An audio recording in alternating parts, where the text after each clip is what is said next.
And I am CL, and we have... Honorable Nelda Pabillaran from Ayungin, Negros Oriental. Okay, well, we know na sobrang daming achievement ni Honorable Mayor Nelda. Vice Mayor. Ay, sorry po.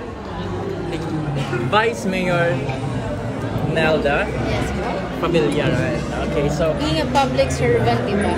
Yes. He already inspired the youth and also the common public. So ngayon, ma'am, kamusta po? After receiving the award, ano po yung naramdaman niyo? Siyempre, natuwa.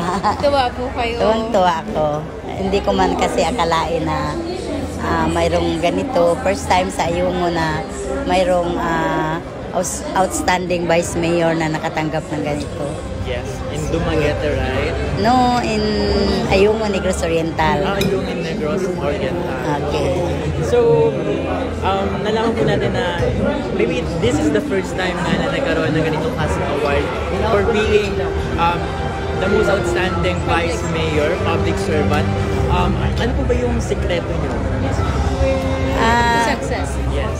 Ang sekreto ko lang yung minahal ko yung halos buong tao ng Ayungin, Negros Oriental.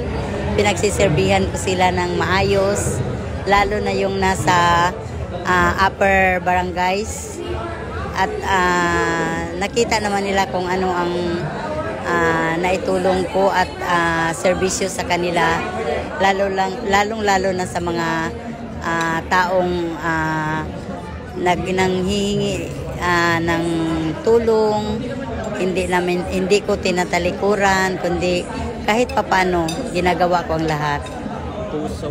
Yes, Puso. dedication. And dedication. In line with public service.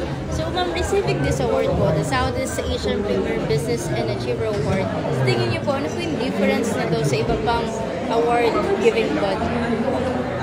Ito kasi parang ako ang nakatanggap, hindi katulad nung tatanggap kami katulad nung sa Kalahi Seeds na kabuuhan ng Ayungin ang proud sa natanggap namin, lalong-lalo na sa aming mabait na Mayor Honorable Dennis Amancio, na marami siyang ginawa para sa lahat, sa mga tao namin doon sa Ayungin, sa mga taong dapat pagserbihan. Maraming ginawa si Mayor para matulungan ang lahat.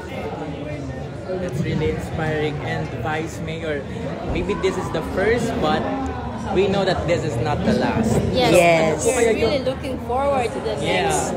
So, ma'am, given those part of your experiences, ano po yung messages to the youth who aspires to be a public servant? Ang masasabi ko lang sa lahat na taga-Ayungin, magpatuloy ang pagserbisyo ko sa inyo. Kahit kailan, hanggat nandyan pa ako sa isang public servant, gagawin ko ang lahat para matulungan ko kayo kahit sa papaanong paraan, basta ikakabuti sa lahat. Alright, ladies and gentlemen, that's Vice Mayor Pabillaran. Thank you so much, pa. Congratulations. Congratulations. Thank you. Thank you.